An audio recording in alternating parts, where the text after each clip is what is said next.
ఈ సమయాన్న మన ధ్యానార్థమై పరిశుద్ధ గ్రంథాన్ని తెరిచి ఒక వాక్యాన్ని మనం చదువుకుందాం. యెషయా గ్రంథము 6వ అధ్యాయము 3వ వాక్యాన్ని ఒకసారి మనం చదువుకుందాం. వారు సైన్యములకు అధిపతియగు యెహోవా పరిశుద్ధుడు పరిశుద్ధుడు పరిశుద్ధుడు, సర్వలోకము ఆయన మహిమతో నిండి ఉన్నది అని గొప్ప స్వరముతో గాన ప్రతిగానము చేయుచుండిరి. ఇక్కడ మనం చదువుతున్న వాక్యములో యెషయా గారిని దేవుడు దర్శించాడు. ఆయనకి దర్శనాన్ని దేవుడు ఇచ్చున్నాడు. వారు సైన్యములకు అధిపతి యెహోవా పరిశుద్ధుడు పరిశుద్ధుడు పరిశుద్ధుడు అని, సర్వలోకము ఆయన మహిమతో నిండినదని గొప్ప స్వరముతో గాన ప్రతిగానములు చేయించినారు. అంటే ఆయన పరిశుద్ధుడు పరిశుద్ధుడు పరిశుద్ధుడు అని పాట పాడినట్టుగా పాడుతున్నారంట. గాన ప్రతిగానం అంటే ఏంటి? పాటలు పాడినట్లుగా ఇంకా అదే ఉచ్చాటన, అంటే ఇంకా అదే పాడటం అన్నమాట. ఇక పరిశుద్ధుడు పరిశుద్ధుడు పరిశుద్ధుడు పరిశుద్ధుడు ఒక పాట ఎలాగ పాడతారో వాళ్ళు రాత్రి పగళ్ళు, ఒక సమయం కాదు, మనము ఒక సమయాన్ని నియమించుకొని శుక్రవారం అని, శనివారం అని, ఆదివారం ప్రార్థన చేస్తున్నాం. పరలోక రాజ్యంలో దేవుడు అలా కాదు, మనలాగా వారం ఒకసారి ఆరాధించబడ్డు. ఎనీ టైం ఆన్ 24 hours కూడా దేవదూతలు ఏం చేస్తారంట? దేవుడు పరిశుద్ధుడు దేవుడు పరిశుద్ధుడు దేవుడు పరిశుద్ధుడు అని చెప్పి ఏం చేస్తారు? చెప్తూనే ఉంటారు. 24 గంటలు కూడా దేవుడు పరిశుద్ధుడు దేవుడు పరిశుద్ధుడు దేవుడు పరిశుద్ధుడు, ఇదే పని వాళ్ళు ఉంటారు. సర్వలోకము దేవుని మహిమతో నిండి ఉంది. కాబట్టి ఈ లోకం అంతా కూడా ఆయన యొక్క మహిమ చేత నింపబడుతున్నట్లుగా మనం చదువుతున్నాం. అందుకనే మనం కూడా ఇక్కడ చదువుతున్నాము. దేవుళ్ళో పరిశుద్ధత ఉంది, ఆయనలో పాపం అనేది లేదు. ఆయన శరీరం అనేది ఆయనకి లేదు. శరీరం ఉంటేనే పాపమంచాల ఆలోచన, పాపమంచాల ఆశలు, పాపమంచాల ఇచ్చలు, పాపంచాల కోరికలు, పాపమంచాల పోరాటాలు, పాపంచాల మనస్సు కలిగిద్ది. కానీ దేవునికి శరీరం లేదు కాబట్టి ఆయనకి పాపంచాల ఆలోచన లేదు. పాపం ఆయన యుద్ధకు రాదు. పాపం ఆయన యుద్ధకు వచ్చినా ఆయన చేయడానికి ఏం కావాలి? శరీరం కావాలి. ఆయన శరీరము లేదు. ఆయన అంతా మహిమతో ఉన్నాడు. ఆ మహిమ దగ్గరికి పాపం రాలేదు. వచ్చినా అసలు ఆ మహిమను ముట్టుకోవడానికి పాపం వల్ల కాదు. ఆయన మహిమ ఆయన మాత్రమే కాదు, సర్వలోకమంతా ఏమైందంట? మహిమ నిండిపోయిందంట. కాబట్టి సర్వలోకం కూడా దేవుడు మహిమ చేత నింపాడు. కాబట్టి ఆ పాపం అనేది, సాతాను అనేది ఆయన యుద్ధకు వెళ్ళడానికి కుదరదు. అందుకని అక్కడ పరలోక రాజ్యంలో మనం ఒక పాట ఎలాగ పాడతాం, ఒక 5 నిమిషాలు, అలాగా 24 hours దేవుడు పరిశుద్ధుడు పరిశుని గాన ప్రతిగానములు చేయొచ్చు, పాటలు పాడచ్చు. ఏం చేస్తారంట? దేవుణ్ణి మహిమపరుస్తారు. అక్కడే దేవదూతలు ఎవరంట? శరాబులు అంటారు. వాళ్ళు ఎవరంట? శరాబులు. వాళ్ళకి ఎన్ని రెక్కలు ఉంటాయి? 6 రెక్కలు ఉంటాయి. 2 రెక్కలతో ముఖాన్ని కప్పుకుంటారు, 2 రెక్కలతో పాదాలు కప్పుకుంటారు, 2 రెక్కలతో ఏం చేస్తారంట? ఎగురుతూ ఉంటారు. ఇలాగ చేసి వాళ్ళు ఏం చేస్తారంటే దేవుణ్ణి ఏం చేస్తారంట? మహిమపరుస్తారు. కాబట్టి పరలోక రాజ్యములో దేవుడు పరిశుద్ధుడు, ఆయన పరలోకం అంతటా పరిశుద్ధులని కొనియాడబడుతుంది. అంత మాత్రమే కాదు, ఆయన భూలోకానికి వచ్చేటప్పుడు కూడా యేసుప్రభువు ఎలా ఉన్నాడంట? పరిశుద్ధంగానే ఉన్నాడు. నా యందు పాపం ఉందని మీరు ఎవరైనా స్థాపించగలరని ప్రపంచానికి సవాలు విసిరాడు. ఈనాటికి కూడా ఆయనలో పాపం ఉందని ఎవరు స్థాపించాకి ఎవరి వల్ల కాలేదు అని ప్రకటన గ్రంథము మీరు 4వ అధ్యాయం 8వ వాక్యాన్ని ఒకసారి చదివితే అక్కడ కూడా 24 మంది పెద్దలు ధర్మశాస్త్ర కాలంలో ఉన్న పరిశుద్ధులు ఏం చేస్తారంటే అక్కడ దేవుడు పరిశుద్ధుడు పరిశుద్ధుడు అని వాళ్ళు కూడా గాన ప్రతిగానములు చేయించున్నారు. ఈ 4 జీవులలో ప్రతి జీవికి 6 రెక్కలుండెను. అవి చుట్టూను రెక్కల లోపటను కన్నులతో నిండి ఉన్నవి. అవి భూత వర్తమాన భవిష్యత్ కాలములలో ఉండు సర్వాధికారియు దేవుడునగు ప్రభువు పరిశుద్ధుడు పరిశుద్ధుడు పరిశుద్ధుడు అని మానక రాత్రింపగళ్ళు మానక రాత్రింపగళ్ళు అంటే గ్యాపే లేదు, నాన్ స్టాప్. రాత్రింపగళ్ళు, డే నైట్ నాన్ స్టాప్ ఏం చేస్తారంట? వాళ్ళ ప్రార్థన, పరిశుద్ధుడు పరిశుద్ధుడు పరిశుద్ధని ఈ యొక్క ఆరు జీవులండి, ఎన్నో 6 రెక్కలంట. ఏంటంట ఈ 4 జీవులకి ప్రతి జీవికి 6 రెక్కలు ఉండెను. అవి చుట్టూ రెక్కల లోపటను కన్నులతో నిండి ఉండును. అవి భూత వర్తమాన భవిష్యత్తు కాలంలో ఉండు సర్వాధికారి దేవుడగు ప్రభువు పరిశుద్ధుడు పరిశుద్ధుడు పరిశుద్ధని మానకేం చేస్తాంట రాత్రి పగళ్ళు ఆయన్ని స్తుతిస్తున్నారు. 9వ వాక్యంలో ఆ సింహాసనము నందు ఆశ్రయుండి యుగ యుగములు జీవించున్న వానికి మహిమ ఘనత కృతజ్ఞతాస్తుతులు కలుగును గాక ఆ జీవులు కీర్తించుండ్రి. కాబట్టి దేవుడు ఆది అంతమై ఉన్నాడు, భూత భవిష్యత్తు వర్తమాన కాలంలో ఉన్నాడు. కాబట్టి ఆ దేవుడి సింహాసన శిరుడు యుగ యుగములు జీవించాడు. కాబట్టి ఆ దేవుణ్ణి చూస్తే ఈ యొక్క జీవులు ఏం చేస్తారంట రాత్రి పగలు దేవుణ్ణి మహింపరుస్తున్నాయి. కాబట్టి మనం కూడా ఏం చేయాలి? మన నోట్లో ఎప్పుడు కూడా ఏ శబ్దం రావాలి? దేవుడు పరిశుద్ధుడు పరిశుద్ధుడు పరిశుద్ధుడు. నువ్వు అలాగే మాట్లాడుతున్నప్పుడు నీ నోరులో పరిశుద్ధపరచబడిన తర్వాత నీలో పాపం అనేది రాకుండా ఉంటుంది, సాతాను నీ మీద నేరం మోపకుండా ఉంటుంది. మన నోట్లో పరిశుద్ధుడు పరిశుద్ధుడు పరిశుద్ధి చెప్పినప్పుడు మన నోరంతా పరిశుద్ధపరచబడుద్ది, మన ద్వారా దేవుడు మహింపరచబడతాడు. ఆ సమయాన్న సాతాను కూడా మనల్ని బలహీనపరచడానికో లేకుంటే మన నేరం మోపడాకో మనల్ని పాపంలో పడవేయడాకో ఎలాంటి అవకాశమో ఉండదు. అందుకని దేవుడికి ఇష్టమైంది పరిశుద్ధత. ఏమంట? దేవునికి ఇష్టమైన కార్యం ఏంటంట పరిశుద్ధత. అందుకని దేవుడు ఎవరంట? పరిశుద్ధుడు. అందుకని లేవి కాండంలో 11వ అధ్యాయము 44వ వాక్యం మీరు చదివితే దేవుడు స్పష్టంగా చెప్పిన మాట అక్కడ మీరు చూడొచ్చు. లేవి కాండము 11వ అధ్యాయం 44వ వాక్యంలో చూస్తే ఆయనకి ఇష్టమైన కార్యము ఏం చేసుకుంటున్నాడు అనేది మనం చూద్దాం. నేను మీ దేవుణ్ణైన యెహోవాను, నేను పరిశుద్ధుడను గనుక మీరు పరిశుద్ధులై ఉండునట్లు మిమ్మును మీరు పరిశుద్ధపరచుకొనవలెను. చాలు, ఇక్కడ మనం చదువుచున్నాం, నేను మీ దేవుడిని యెహోవాను, నేను పరిశుద్ధుడు గనుక మీరును పరిశుద్ధులై ఉండునట్లు మిమ్మును మీరేం చేయాలంట పరిశుద్ధపరచుకొనవలెను. దేవుడు ఎవరంట? పరిశుద్ధుడు. ఇలాగ ఏ దేవుడు అని చెప్పాడా? చెప్పండి. సర్వలోకలో భూలోకంలో ఏ దేవుడైనా నేను పరిశుద్ధుడిని, నాలో పాపలని చెప్పగలిగారా? లేదు. కానీ యేసు ప్రభువు మాత్రం, యెహోవా మాత్రము చెప్పగలుగుతున్నాడు, నేను పరిశుద్ధుడిని గనుక మీరు కూడా ఏం చేయాలంట మీకు మోడల్ రోల్గా నేను ఉన్నాను, మీకు మాదిరిగా నేను ఉన్నాను. కాబట్టి నేను పరిశుద్ధంగా జీవించాను కాబట్టి జీవించి చూపించాను కాబట్టి మీరు కూడా పరిశుద్ధంగా జీవించండి అని దేవుడు చెప్తున్నాడు. మిమ్మల్ని ఏం చేయాలంట మీరు పరిశుద్ధ పరుచుకునే వాళ్ళు. అంటే మనుషులందరూ ఎలా ఉన్నారంట? పాపముతో ఉన్నారు. కాబట్టి పాపంతో ఉన్న మనుషులందరూ పరిశుద్ధపరచుకోవాలి, పరిశుద్ధులుగా మార్చబడాలి. అందుకని దేవునికి ఇష్టమైనది ఏంటంట పరిశుద్ధత. ఏమంట? ఇదే లేవి కాండము 19వ అధ్యాయం 2వ వాక్యం కూడా ఇదే మాట గురించి మరొకసారి అయినా దేవుడు మాట్లాడుతున్నాడు. లేవి కాండము 19వ అధ్యాయం 2వ వాక్యం, మీరు పరిశుద్ధులై ఉండవలెను, మీ దేవుడైన యెహోవానగు నేను పరిశుద్ధుడై ఉన్నాను. ఇక్కడ మనం చదువుతున్న వాక్యములో ఏమంటున్నాడు దేవుడు? మీరు పరిశుద్ధులై ఉండవలెను, మీ దేవుడినైన యెహోవానగు నేను పరిశుద్ధుడై ఉన్నాను. చూడండి, ముందుగా నేను చెప్తున్నాడు, నేను పరిశుద్ధంగానే ఉన్నాను, మీరు ఏం చేయాలంట పరిశుద్ధులై ఉండండి. నేను ఏ విధంగా పరిశుద్ధ జీవితాన్ని చేస్తున్నానో మీరు అలాంటి పరిశుద్ధ జీవితం చేయాలి అని దేవుడు కోరుతున్నాడు. దేవుడికి ఏదైనా భయపడకుండా ఉందా ఈ లోకంలో? అన్నీ భయపడి ఏదైనా సరే ఆయన ఎదిరించిందా? ఏది ఎదిరించదు. ఎందుకంటే పరిశుద్ధత ఆయనలో ఉంది కాబట్టి, ఆయనలో పాపం లేదు కాబట్టి ఆయన్ని ఏది కూడా ఎదిరించలేకపోయింది. ఈ దినాన్ని మనం ప్రార్థన చేస్తే దెయ్యం ఏం చేస్తుంది? పోతుందా?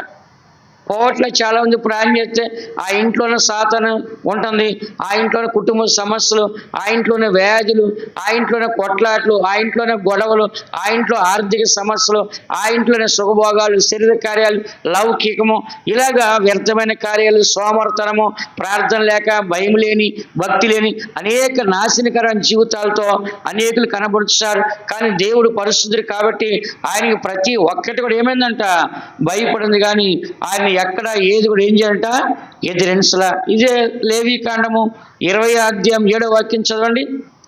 20వ అధ్యాయం 7వ వాక్యం, కావున మిమ్మును మీరు పరిశుద్ధపరచుకొని పరిశుద్ధులై ఉండుడి, నేను మీ దేవుడైన యెహోవాను, మీరు నా కట్టడలను అనుసరించి వాట్ వాటిని అనుసరింపలను.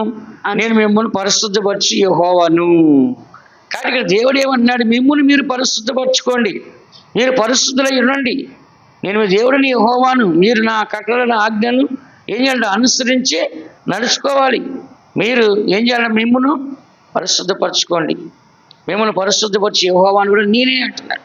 దేవుడికి ఇష్టమైనది ఏంటంటే పరిశుద్ధత. పాపం అనేది దేవుడు సహించడు, పాపం అనేది దేవుడికి ఇష్టం ఉండదు. అంటున్నారా? పాపం అనేది దేవుడికి ఇష్టం లేదు. కాబట్టి పరలోక రాజ్యంలో సాతాను తన లోపల పాపము చేస్తున్న హృదయంలో పాతాలను పడేస్తాడు. ఆదాము అవ్వలో ఏదైన తోటలో పాపం చేస్తాడు కాబట్టి బయటికి వెళ్ళగొట్టేస్తాడు. దుష్టత్వానికి నీ వద్ద చోటు లేదు కదా అని రాస్తుంది బైబిల్లో.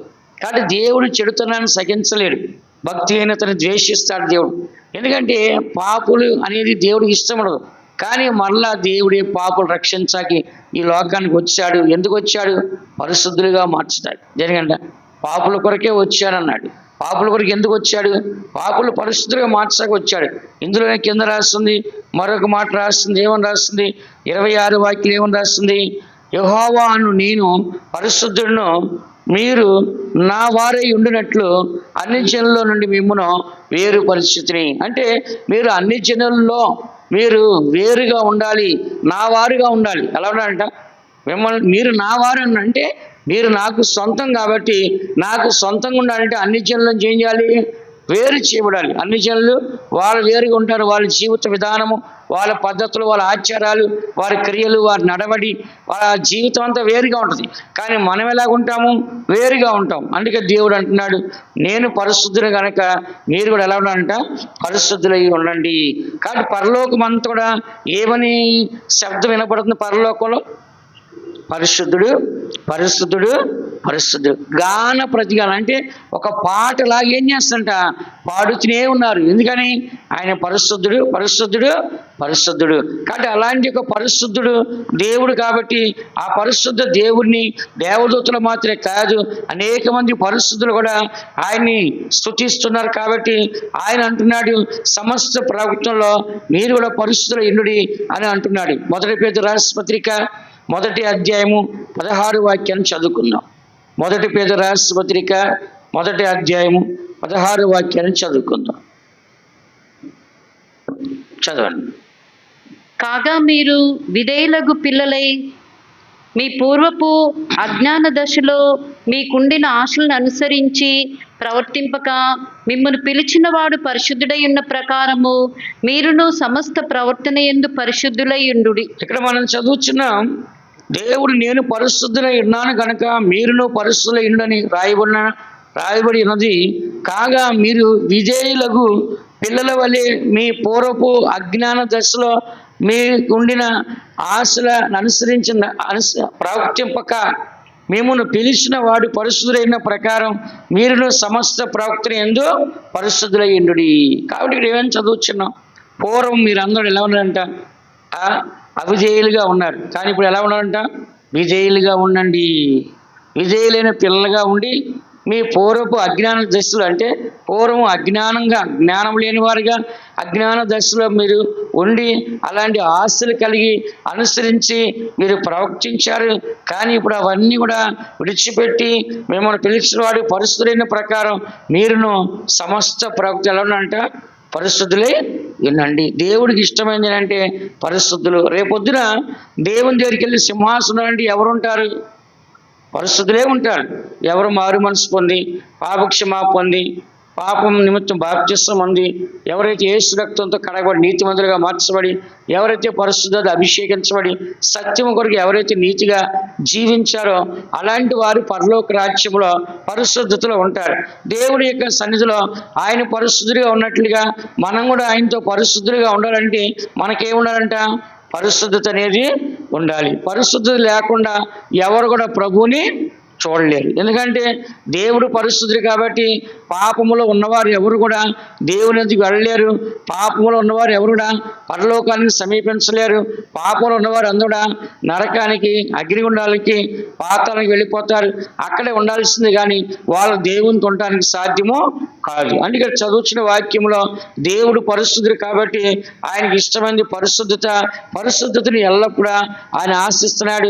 పరిశుద్ధత కావాలని ఆయన కోరుకున్నాడు. దేవుడికి కావాల్సిన వారు ఎవరంట? పరిశుద్ధులు. మొట్టమొదటి ఎవరి కోసం వచ్చాడు? పాపుల కొరకు వచ్చాడు. పాపులను ఏం చేశాడు? రక్షించాడు. ఇప్పుడు ఎవరి కోసం రాబోతున్నాడు? పరిశుద్ధులు ఎవరు రాబోతున్నాడు? మొట్టమొదటిగా పాపుల కొరకు వచ్చాడు. రెండోసారి ఎవరి కోసం రాబోతున్నాడు? పరిశుద్ధుల వరకు రాబోతున్నాడు. మొట్టమొదటిగా పాపుల్ని రక్షించి లోకములోంచి, పాపములోంచి వేరు చేయాలని చెప్పేసి వచ్చాడు.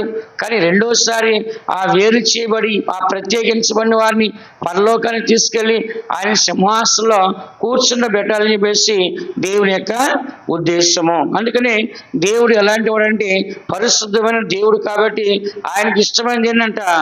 పరిశుద్ధత. అందుకనే రెండోదిగా మనం చూసినట్లయితే ఆయన నామం కూడా పరిశుద్ధం అంట. అంటే ఆయన పేరే పరిశుద్ధం. ఆ మాట చదవండి. 111 కీర్తన 9 వాక్యం. 111 కీర్తన 9 వాక్యంలో మనం చదివితే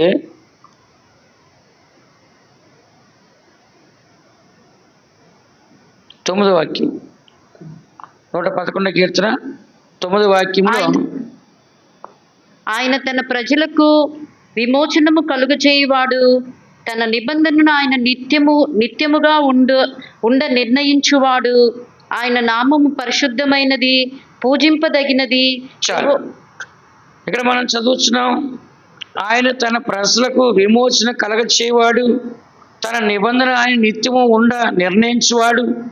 ఆయన నామము పరిశుద్ధమైనది, పూజింపదగినది. చూడండి ఎంత చక్కగా దేవుడు ఏం చేస్తున్న వాళ్ళని, తన ప్రజల్ని విమోచిస్తాడు. తన ప్రజలకు నిత్యము నిబంధన ఉంచుతాడు. తన ప్రజలకు ఏం చేస్తాడంట? ఆయన నామాన్ని పరిశుద్ధంగా ఉంచి పూజింపదగిన నామం. ఏ నామం అంటది? అంటే పూజకి అర్హుడు, పూజకి యోగ్యుడు.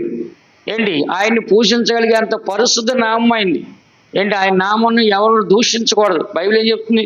ఆయన నామాన్ని దూషించేవాడికి క్షమాపణ లేదని రాయబడింది. కాబట్టి తల్లిదండ్రులు దూషించే వాడికే మరణ శిక్ష విధించాలని 10 ఆజ్ఞలు రాస్తుంది. తల్లిదండ్రులు దూషించేవాడిని ఏం చేయాలంట? మరణ శిక్ష విధించాలని దూషించండి. కానీ తల్లిదండ్రుల నామాన్నే దూషించకూడదు అన్నప్పుడు దేవుని నామాన్ని దూషించవచ్చా? దూషించకూడదు. కాబట్టి దేవుడు చూడండి, తన నామం ఏమంట? పరిశుద్ధమైన నామము. ఆ నామం ఎలా ఉందంట? పూజింపదగినది.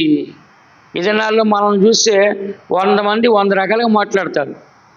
100 చెడ్డగా మాట్లాడతారు. ఒక మనిషిని గురించి 100 మంది 100 రకాలుగా మన గురించి మాట్లాడతారు. కానీ దేవుని గురించి అలా మాట్లాడగలరా? 100 మంది ఒక రకంగానే మాట్లాడగలరు. ఆయన పరిశుద్ధుడయ్యా అంటారు. ఏమంటారు? ఆయన పరిశుద్ధుడయ్యా అంటారు. కానీ మనల్ని ఏమంటారు? ఇష్టమైన వాళ్ళు ఒకలాగా మాట్లాడతారు, ఇష్టం లేని ఒకలాగా మాట్లాడతారు. ఇంకొకరు అసూయపడేవాళ్ళు ఉంటారు, ద్వేషించే వాళ్ళు ఉంటారు. ఏంటి? మన దగ్గర డబ్బు ఉంటే అసూయపడి ఉంటారు, మన దగ్గర పేరుంటే అసూయపడి ఉంటారు, మన దగ్గర బంగారం ఉంటే అసూయపడి ఉంటారు, లేకుంటే మన దగ్గర ఆస్తి సంపాదన ఉంటే అసూయపడి ఉంటారు, లేక మన అందంగా ఉంటే అసూయపడే ఉంటారు. ఎన్నో రకాలుగా మనకి విరోధంగా మాట్లాడతారు. కానీ దేవుడి యొక్క నామం ఎలా ఉందంట? పరిశుద్ధంగానే ఉంది. అది ఎలా ఉందంట? ఆయన నామము పరిశుద్ధమనేది, పూజింపదగినది. కాబట్టి దేవుడు పూజింపదగిన వాడు, ఆయన పూజకు అర్హుడు. కాబట్టి ఆయనంత గొప్ప దేవుడు ఈ లోకంలో ఎక్కడ కూడా ఆయన లేనే లేడు. ఎందుకంటే ఆయన, చదవండి ఆ మాట మీరు చదువుతారా? 15వ అధ్యాయం నిర్గమాకాండం 11వ వాక్యంలో ఉంది. నిర్గమాకాండం 15వ అధ్యాయం 11వ వాక్యం ఏమని రాస్తుంది? యెహోవా వేల్పులలో నీ వంటి వాడు ఎవడు? వేల్పులు అంటే దేవతలు. ఎవరంట? వేల్పులలో నీ వంటి వాడు ఎవరంటే దేవతలు. నీ వంటి వాడు ఎవడు? పరిశుద్ధతను బట్టి నీవు మహానీయుడువు, స్తుతి కీర్తన బట్టి పూజీయుడువు, అద్భుతములు చేయవాడువు. నీ వంటి వాడు ఎవడు? చూసారా? ఇక్కడ మనం చదువుతున్న వాక్యములో వేల్పుల్లో, దేవతల్లో ఆయన వంటి వాడు ఎవరు లేడు. పరిశుద్ధతలో నీవు మహానీయుడువు, స్తుతి కీర్తనను బట్టి పూజయుడువు, అద్భుతములు చేయవాడువు. కాబట్టి దేవుడు చూడండి, పరిశుద్ధతను బట్టి ఆయన మహానీయుడు, ఆయన పూజ అర్హుడు. కాబట్టి మనం కూడా ఈ దేవుణ్ణి ఎప్పుడు కూడా దేవుని స్తుతించాలి. ఎందుకంటే ఇశ్రాయేలు ప్రజలు ఏం చేస్తారంట, ఎర్ర సముద్రాన్ని దాటగాని ఈ పాట పాడారు. ఎవరు పాడారు ఆ పాట? మిరియాం పాడింది. ఎవరు పాడారంట? ఇదంతా ఒక పాట. మిరియాం ఏం చేస్తుంట, దేవుడు చేస్తున్న అద్భుతాలు, ఆశ్చర్యకరాలు, ఆయన క్రియలు అన్నిటి గురించి ఏం చేస్తుంట, మిరియాము ఆయన గురించి పాట పాడింది. కాబట్టి దేవుడు ఎప్పుడు కూడా ఆయన యొక్క నామం అనేది పరిశుద్ధి ఉన్నది. దానిలో ఎలాంటి పాపము ఎంత మాత్రం కూడా ఉండనే ఉండదు. అందుకనే దేవుణ్ణి ఆరాధించే మనం కూడా ఏం చేయాలంటే పరిశుద్ధి ధరించుకోవాలి. 96 కీర్తన 9 వాక్యంలో రాస్తుంది. 96 కీర్తన 9 వాక్యములో పరిశుద్ధ అలంకారములు ధరించుకొని యెహోవాకు నమస్కారం చేయండి. ఏ అలంకారం ధరించుకోవాలంట? పరిశుద్ధ అలంకారం. కాబట్టి మన అలంకారం అంతా ఎలా ఉండాలంట?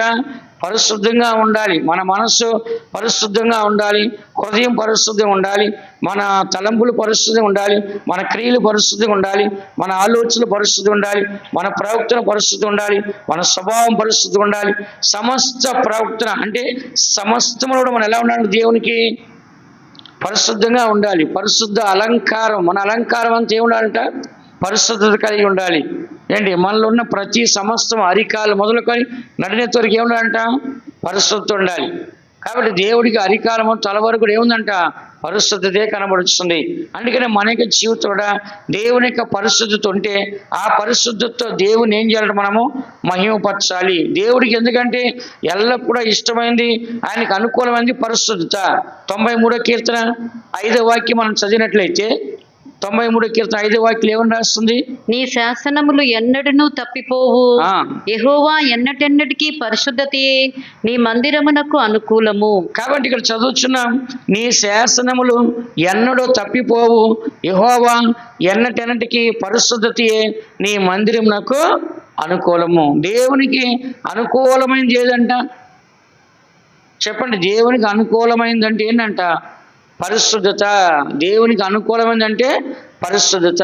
దేవుడు ఎప్పుడు కూడా ఇష్టపడేదాన్ని దేన్ని ఇష్టపడుతున్నాడు? పరిశుద్ధత. అంటే ఏంటి? దేవుని యొక్క మందిరం నాకు పరిశుద్ధత అనుకూలం చదువుతుంది ఇక్కడ. ఎన్నటెన్నటికి నీ మందిరం నాకు పరిశుద్ధ అనుకూలత. అంటే మందిరం అంటే ఆ దినాన్ని పరిశుద్ధం మందిరంగా ఉంది. ఆ మందిరాన్ని ఆ దినాల్లో జనాలు పాడు చేశారు. ఎలా పాడు చేశారు? రోకలు నమ్మొచ్చు, పావురలు నమ్మొచ్చు, గువ్వలు మార్చు, మేకలు నమ్మొచ్చు, వ్యాపార గృహంగా మార్చేశారు మందిరాన్ని. కానీ యేసు వచ్చి ఏం చేశారు? కొడదాన్ని కొట్టి వెళ్ళగొట్టాడు. కాబట్టి ఇప్పుడు మందిరం ఎక్కడ ఉంది? నీ దేహమే దేవుని ఆలయం. ఇప్పుడు మందిరం ఎవరంట? మనమే కదా. యోహాను కొరింథీ రాసిన పత్రిక 3వ అధ్యాయం 16వ వాక్యంలో రాస్తుంది. ఏమని రాస్తుంది? నీ దేహమే దేవుని యొక్క ఆలయము. కాబట్టి ఇప్పుడు మన అందరం కూడా దేవునికి ఆలయంగా మనం మార్చబడాలి. దేవుడు మనలో నివాసం చేయాలి. ఎక్కడో ఉన్న దేవుడు ఈ దినాన్ని మన హృదయంలో నివాసం చేయాలంటే మన హృదయం ఎలా ఉండాలంట? పరిశుద్ధంగా ఉండాలి. అందుకనే మనం మనకి జీవితంలో మరి ఇక్కడ చదువుతున్న వాక్య ప్రకారంగా నీ దేహమే దేవుని యొక్క ఆలయము. 1 కొరింథీ 6వ అధ్యాయం 19వ వాక్యం రాస్తుంది, పరిశుద్ధాత్మకు మీరు ఆలయమై ఉన్నారు. ఇప్పుడు భూమి మీద దేవుడు దేని ద్వారా నివాసం చేస్తున్నాడు? పరిశుద్ధాత్మ ద్వారా. దేని ద్వారా అంట? ఆయన మొట్టమొదటిగా తండ్రి అని దేవుడిగా వచ్చి యెహోవాగా వచ్చి ఆదాముని అవని సమస్తాన్ని సృష్టించాడు. ఆ తర్వాత ఆయన వెళ్ళిపోయాడు. ఆ తర్వాత యేసుక్రీస్తు రూపంలో ఆయన వచ్చాడు. కల్వారి శిలువలో ప్రాణం పెట్టి చనిపోయి వెళ్ళిపోయాడు. ఇప్పుడు మరలా ఎవరు వచ్చారు? పెంతెకోస్తు దినాన పరిశుద్ధాత్మ దేవుడు వచ్చాడు. ఇప్పుడు మనం నడిపించేది ఎవరు? పరిశుద్ధాత్మ దేవుడు. కాబట్టి ఇప్పుడు మనం ఎవరికి ఆలయంగా ఉన్నాము? పరిశుద్ధాత్మకి ఆలయముగా ఉన్నాము. కాబట్టి పరిశుద్ధాత్మకి ఆలయముగా ఉండి ఏం చేస్తామంట? దేవునికి నిత్యమైన నివాస స్థలంగా కట్టబడుచున్నాం. ఎవరికంట? దేవునికి, పరలోకములో ఉన్న దేవునికి నిత్యమైన నివాస స్థలంగా ఎలా కట్టబడుచున్నామంటే పరిశుద్ధ ఆత్మ ద్వారా దేవునికి మనం ఏం చేస్తామంట? కట్టబడుచున్నాము. చదవన్న మాట. ఎఫెసీ రాసిన పత్రిక 2వ అధ్యాయం 22వ వాక్యం, చివరి వాక్యం. ఎఫెసీ రాసిన పత్రిక 2:22. ఆయనలో మీరు కూడా ఆత్మ మూలంగా దేవునికి నివాస స్థలము ఎండుటకు కట్టబడుచున్నారు. కానీ ఇప్పుడు మన అందరం కూడా ఏం చేస్తామంట, దేవునికి నివాస స్థలంగా ఉండడానికి మనం ఏం చేస్తామంట, కట్టబడుచున్నాము. పైన 21లో ప్రతి కట్టడము ఆయనలో చక్కగా అమర్చబడి ప్రభునందు పరిశుద్ధమైన దేవాలయం ఒకటకు వృద్ధి పొందుచున్నది. కాబట్టి ఇక్కడ మన అందరం కూడా ఎప్పుడు ఆ దేవాలయంగా మార్చబడుచున్న ఆ దేవుడు పరిశుద్ధ ఆత్మ ద్వారా మన హృదయములు ఏం చేస్తున్నాడు, ఆయన నివాసము చేస్తాడు. ఇప్పుడు చూడండి, పరిశుద్ధత అనేది మనలో ఉంటే ఆ దేవుడు ఎక్కడికి వస్తాడు, పరలోకంలో దేవుడు మన హృదయంలోకి వస్తున్నాడు, మనలో నివాసం చేస్తాడు, మనలో జీవిస్తున్నాడు, మనలో సంచరిస్తున్నాడు, మనతో కలిసి ప్రయాణము చేస్తున్నాడు. అందుకని మన అందరం కూడా ఈ దినాల్లో గుర్తించాల్సిన అంటే దేవుడికి పరిశుద్ధత అంటే చాలా ఇష్టము. కాబట్టి మనం కూడా పరిశుద్ధత కలిగి ఉండడానికి మనం ఇష్టపడమా చెప్పండి, ఇష్టపడమా? మనిషి కొంచెం పరిశుద్ధం ఉంటాడు, వెంటనే మాట తేడా వచ్చేస్తాయి, పద్ధతి తేడా వచ్చేస్తాయి, ఆలోచన తేడా వస్తాయి, నడవడి తేడా వస్తాయి, క్రియలు తేడా వస్తాయి, స్వభావం తేడా వస్తుంది, ప్రవక్తలు తేడా వస్తుంది, చూపు తేడా వస్తుంది. కానీ దేవుడు అలా కాదు, సమస్తములు ఎలా ఉండంట, పరిశుద్ధుడు. ఈ దినాల్లో కొంతమంది స్టార్టింగ్లో ఒక మనిషిని చూసినప్పుడు ఇతను చాలా మంచివాడు, ఇతను చాలా పవర్ఫుల్, ఇతను చాలా పర్ఫెక్ట్ అంటాడు. కొన్ని రోజుల తర్వాత అతను ఏదో తప్పు చేసిన తర్వాత ఈడంత వరస్టుడు ఇంకొకరు లేడురా బాబు, స్టార్టింగ్ లేడు చాలా మంచిది అనుకున్నాను, కానీ ఈడంత వరస్టుడు ఇంకొకరు లేడండి. అంటే మనిషి యొక్క హోలీనెస్, పరిశుద్ధత కొన్ని రోజులుగా తెలిసిపోతుంది తేడా. కానీ యేసుప్రభువు అలా కాదు, నిన్న నేడు నిరంతరం ఎలా ఉన్నట్టు ఆయన మారుపులేని ఉన్నాడు. అందరి కండ్లు మూసుకోండి. దేవుని పిల్లలు మన అందరం కూడా దేవుడు ఎంతో పరిశుద్ధుడిగా ఉంటున్నాడు. పరలోకం అంతా కూడా దేవదూతలు, కోట్ల మంది దేవదూతలు, కోట్ల మంది పరిశుద్ధులు ఆయన పరిశుద్ధుని గాన ప్రతిగానములు చేయించున్నారు. అలాంటి ఒక గొప్ప దేవుడు, అలాంటి ఒక గొప్ప పరిశుద్ధుడు ఆయన మనకున్నారు. అలాంటి ఒక పరిశుద్ధ జీవితాన్ని చేసి మనం కూడా ఆయనకు అనుకూలమైన పరిశుద్ధత కలిగి సమస్త ప్రవక్తల్లో పరిశుద్ధులుగా జీవించి ఆయన పరిశుద్ధమైన దేవాలయంగా మారుటకు దేవుడు సాయించినట్లుగా స్తోత్రించదము. స్తోత్రం.